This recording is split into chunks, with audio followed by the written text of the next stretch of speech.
Welcome back to the Ponca City Monthly Podcast. I'm your host, Andy, and this week we have a special guest with us. We're doing a series where we bring in some of our different writers and people that contribute to the magazine. And if you've been with the magazine for a while and been reading, then you know our guest today. We have Marlys. And Marlys, how are you doing today? I'm doing great today. It's a beautiful day out, but it is warm, so it's nice to be inside, out of the heat, and visiting with you. It is. It is definitely warm outside, and it's a little warm in here. So if we get a little sparkly and shiny, that's what it is. But we have the AC on, so hopefully it'll cool us off. Yeah, we'll just let our shine come through. That'll Absolutely. So, Marlys, tell me, how did you first get into writing, and what inspired you to want to be a writer? I think I must have had really good English teachers from when I was very young, because in elementary school, early elementary school, I already wanted to write and liked to write. I loved reading and still do, and that just led to me wanting to write. I love mysteries most, but poetry, just all kinds of things. And over the years, I've continued to write. It's kind of changed what I've done, but I love fiction, I love nonfiction, I love inspirational writing, and it's been something that I started really early on, and it served me well. Awesome. So when you were a kid and you were saying that you were interested in writing, did you write like stories as a kid? I wrote some short stories, but then I moved over to poetry. Okay. So I love mysteries and all. Those are my favorites to read. And I wrote some of those early on, but then I found that I really liked writing other things. Yeah. So it's interesting how they aren't necessarily the same. Sometimes those are two different things. Very cool. So when did that progress into, because you taught creative writing for many years. How did you progress into that? Well, I found myself seeing writing as such a way to release emotion and work through things you were going through. So really my noticing the value in creative writing came from seeing what writing did for me. And even after my graduate work at school, I went to a lot of different workshops and training to do with how you write to relieve tension and pressure. I went to some to do with veterans and PTSD, a lot to do with domestic violence survivors. And then I was able to apply those things to college-age students in their first and second year in the various creative writing classes and help mentor them to be able to use writing as opposed to more destructive things that as they're working through problems. And it was just such a valuable thing. And we would learn together and write. And I would always write along with my classes. If I gave them a prompt, I wrote right then too, because it just made them more open to sharing their work and all. Yeah. So where did you come up with the ideas for prompts? Did you have a prompt calendar? Like I've seen those. Yeah. Or did you just come up with everything out of your head? Really, I came up with them out of my head because I could see what they were struggling with. Okay. You'd have some students that were excellent students and always had been. You had other students who felt like they weren't, and yet you saw that potential. And then I had a lot of students who, were in poverty levels in their home and food insecurities and a lot of different things like that. And so I would just see what the makeup of the class was and what they, might need to write about. Because then it was up to them if they shared it out. Yeah. That wasn't ever something they had to do. But you find those classes, they get to know one another and they share and disclose all kinds of things that maybe they'd never written about or talked about out loud. And so it was just really moving. Yeah. How do you think that writing for a magazine and doing interviews is different than the creative writing? Because it is different. Yeah, it is different. But the nice thing about Ponca City Monthly magazine is that Kelsey lets you have your voice. So yes, she expects well-researched and well-written and all of those kinds of things, which I appreciate. And it's a really positive publication, which I've loved writing for. But at the same time, I found that I can write ways that have my own voice in them. And that's really important to me too. So it really has combined creative writing and that journalistic writing together in a way that I just love. So for July that's coming out, I want to talk about your stories because you wrote some really fun stories. Thank you. So let's talk about the archery club. Okay. Tell me a little bit about what you learned from that and where you went. Yeah.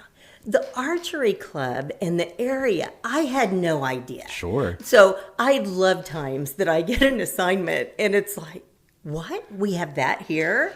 And then it was just even far more amazing than what I had realized. The amount of land that is out there, the upkeep that they do to have these challenging courses that even some of the targets even are moving. I mean, and you can do them yourself. They have it set up with strings and pulls where you can be where you need to be to shoot your bow and arrow and pull for the target to move. It just was amazing. And I love, they do a lot of training. They really enjoy things with kids. And I thought, more programs that have kids need to get out there because it's outdoors, it's safe. They will bring in their experienced, at arches. And it was just amazing. Yeah. And I love the area. It is also right on a part of a lake close to it. So if you are out there with a group, you can also fish. And and they have a couple of, charcoal grills out there. So you're able to cook. And it had so much more than I realized. And then, there are people who travel around a lot of different places. And so they'll come from a lot of other states and come there to do this course and stuff as well, which I had no idea. So that was just really interesting. But it was one of the areas that I thought, we have a lot of more youth groups or children's groups that could set up a time when he was able to get some experience out there to also help and stuff. And they could see, you don't know until you try something how much you might enjoy it. And it was very interesting. I liked you were showing, you took some pictures of like their, what they call, I guess, their 3D, which looked like you were shooting, like, I think there was one that looked sort of like a campsite that had been demolished by a grizzly bear. I loved that. I thought that was so fun. Yeah, I think that might have been my favorite 3D one, was where you have the bears and the campsites all amiss. And I thought there have been some people who went camping and have had that. So, but it is that's such a cool setup. And they really, he's very creative, and they make changes and keep things up and stuff. So it's just the 3D archery part of it was very cool, and the fact that they have a lot of equipment out there. So if you do have a children's or youth group, they don't have to have their own things. They'll have some there that they can help, teach them on and let them experience it and see how they might enjoy it. Very cool. Yeah. And all the information about contacting them is all in the article. Yes. So if you want to get more involved with the archery club, you can definitely reach out to them. Another great article, and it's actually our cover story, is on the Project Transformation and the book club. They're teaching reading. Teaching reading. Yeah. So tell me a little bit about that and what you learned from that. Project Transformation is a program that has went on in other places and other areas, even in Oklahoma in the past, but it's a summer program, and it's an 8-week reading camp type of a deal. Although they have STEM time and craft time and movement time. So they do all kinds of things. But there are 50 kids, elementary age kids, that are selected into the camp. That's the number that we really could host easily here in Ponca City for this. And it just takes masses of volunteers. But you have all of these people that are coming together to help the kids. And children, even really good readers, lose a few months of their reading capability, where they are and stuff through the summer if they don't continue to read. And then we have so many, and I know everywhere does, but Oklahoma has so many readers who are below grade level. And so this is, meant for them to help pull them up to grade level. And then if readers are on target or close to being on target, just so they don't fall backward with their grade level, because reading affects every other subject. You have to read. You have to read in science. You have to read in history. You have to. So if you aren't a good reader, it hurts your academics all the way around. So it's incredibly important, but it's very fun for the kids. So to them, they're like going to camp. Yeah. So, and there are a couple of things in the morning. There's like a slot where they have a one-on-one person that reads with them. So everyone has that every day. And then in the afternoon, there's some other working on reading and things like that and all. But they're also going to some museums and different things around here. They went to the library, which, we have so many great things at our library here. They're going to go out to Standing Bear one day. They have a couple of pilots coming in from the flight academy to talk about flying. Nice. And so they're getting to do all kinds of other things too. So to them, it just feels like going to camp, right? And stuff, which is how we want it to feel. We don't want it to feel like school all through the summer, but it's going to be really good. I'm just really delighted. There are 5 interns that are college students, and they're not local, and they were originally going to be through AmeriCorps, but of course, AmeriCorps lost its funding, but we still were able to keep those same interns and fill that, and the state program helped as well. And so it's really worked out so nicely. It's held at First United Methodist Church, where First Methodist and First Presbyterian churches worship together. Okay. So they're kind of a key part of pulling it together. But the other Methodist churches in town have done a lot of help. A lot of organizations have. First Baptist Church sends over reading volunteers. We just have the hospital has helped us quite a bit with some food sources and some volunteers. The Noon Lions. We just have several organizations and people that are donating different things or donating their time, which was really needed for this. Yeah. So it's an exciting event. That's really cool because, like you mentioned, we are falling behind in the reading, and I think. When I was a kid, remember all the fun reading programs that we had? Yes. Like, go to Pizza Hut and read a book. I love that. My kids loved that even. They were still doing it then. So yeah. So I think it's just culturally, I don't know what's happened, but I feel like culturally we've just shifted away from reading. And, and I meet so many adults who are like, I've never read a book after I got out of school. And I'm like, when I hear I'm feeling bad that I try to read one book a month. Right. And then I feel bad when I don't hit that goal. Mm-hmm. But then I meet people who are like, I haven't read a book in 10 years. Yeah. And it's like, wow, okay. Yeah. And I believe that, kids need to read. The reading helps in everything, but more than that, helps their imagination. Yeah. It helps. You can read, and you keep looking, right? If you're a child or you have a child that doesn't seem to enjoy reading, you have to keep looking. Maybe they haven't found what they want to read yet. Absolutely. And that can happen. Yeah. I know one of my grandsons, it was like, I think he's just never going to like to read. And he wouldn't read, and he's a class clown. So we kept comedy and fiction and going all that. He likes biographies. Nice. And then once you gave him those, he's like, read, he was then perfectly happy reading, but he wanted that. It was opposite of what you'd think with his personality. So you just have to keep looking to find the things you love. And I'm like, I love to read. I read all the time. I always have at least one book going, and sometimes a couple if I have a fiction and a nonfiction or something going. But I wish kids, I think, we spend a lot of time on their phones or on visual stimulation, which I get it. I'm a very visual person. Mm-hmm.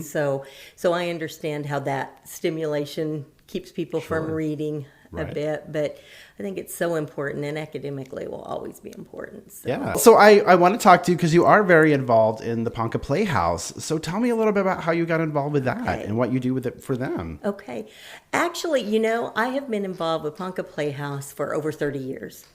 And it's back a long time ago, and I did some volunteer things for them, just little things, and then I decided to audition. And I didn't do theater in school or anything. So this was a time my mom and dad moved back here, but they had lived in Texas for a little while. And so they were there. And so I called my mom after auditions and I said, oh, I auditioned for, Ponca Playhouse. And she said, what'd you have to do? And I said, well, I had to do a reading and I had to sing. And she said, you sing?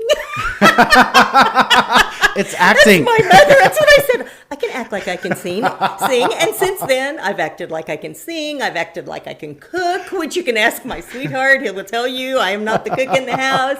I've acted like I can do all kinds of things that I don't normally do. But it just is, yeah. So probably about 35 years I've been involved with that. I've been on the board a few times. I'm past president twice, so I was president at 2 different times with that. And then now I'm on the board. My term is about over. I'll be going off the board this summer, but I'm going to stay on with some of the particular things that I'm doing. So, I will stay with marketing and do a lot of their writing, like their pre-show stuff. Kelsey helps us send things out with that too and stuff. So I will still do that writing, and we've done like a collaboration with City Arts to put artwork in the lobby for each show, and I think I'm going to still coordinate that. So there are a few of the things that I had been doing, even though I started them as a board, that I'll keep doing so they can get some of the others busy with other things. But I just, the last show, I was part of the last show, I Hate Hamlet, and that was fun. It's always fun to be on stage. It's that kind of a adrenaline thing, like, nervous, but a good nervous kind of a deal to do that. Yeah. And so I love doing that, but I also just believe in the program. I think we need art and theater and music and all of those things to really lead full, rich lives. And so I like being a part of that in Ponca City. Yeah, and I think that it's really important to,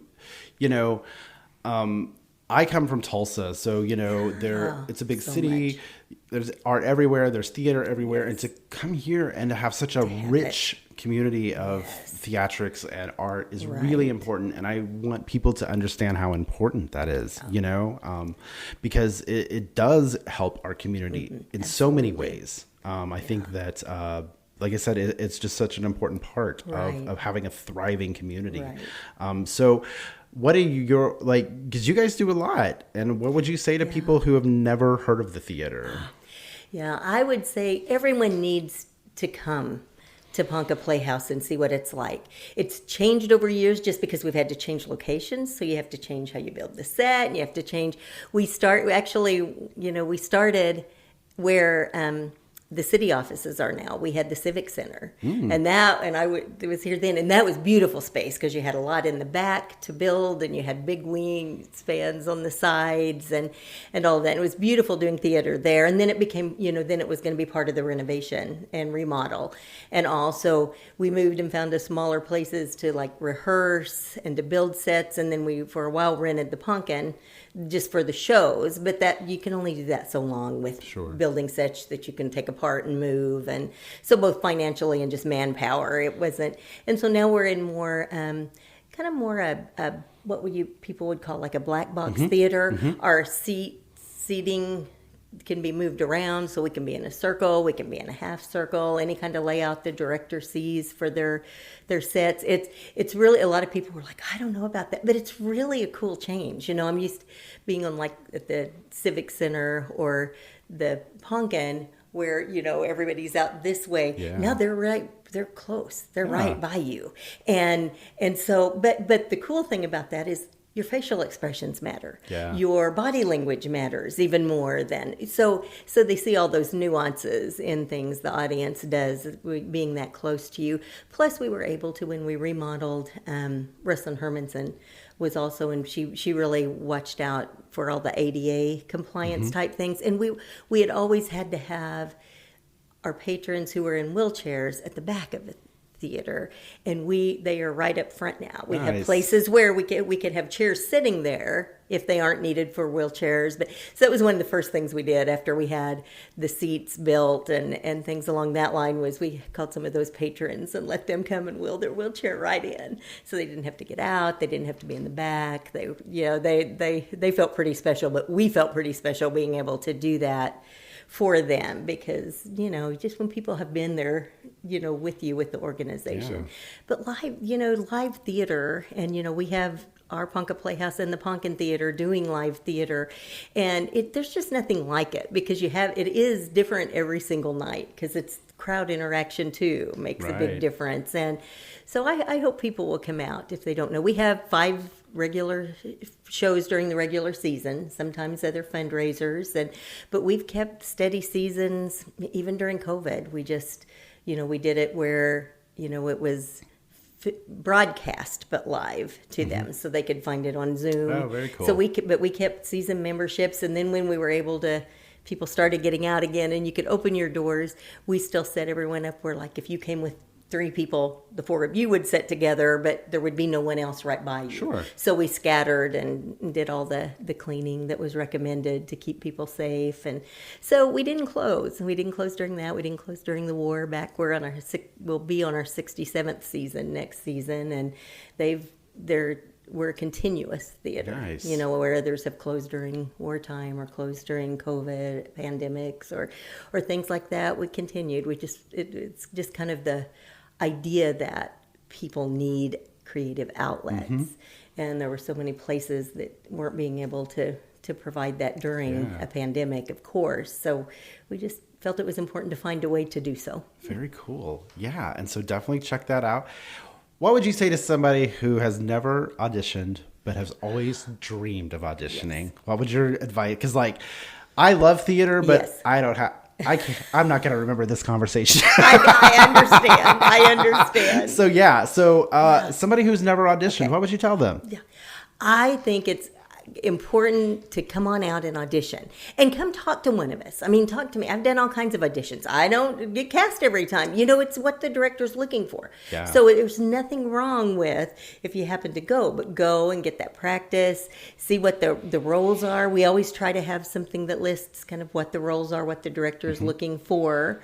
But even then, there are times that I thought, okay, I don't really quite fit that, but I really like this show. And I've auditioned and got some things that I hadn't thought I would, and then other things that you don't. But it's the best experience ever. And you'll learn what works for you as far as memorizing the parts. What works for me maybe doesn't work for somebody else. But you could get lots of tips on how to remember and what to do and stuff to help you remember the dialogue. Yeah. And then you're part of this group all working toward the same goal. And some of my very best friends are from the years in theater, and they are people I never would have met. We're not involved in, we are now, but, I probably would have never even met them, and they're some of my dearest friends. So you just can't beat the camaraderie of pulling something like that together, cast, crew, director, everyone, and seeing it come to life on stage. And I think that's the important part, is that as much as there's to do on stage, there's also a bunch of stuff to do behind the scenes. So if you really want to be involved in theater, you could maybe just run the lights or stand at the door and greet people. There's plenty of jobs that you don't have to remember all those lines. Well, Marlys, thank you so much for joining us today, and we've had such a great time chatting with you, and we look forward to all of your writing. So thank you so much for having me today, Andy. I really enjoyed it. Awesome.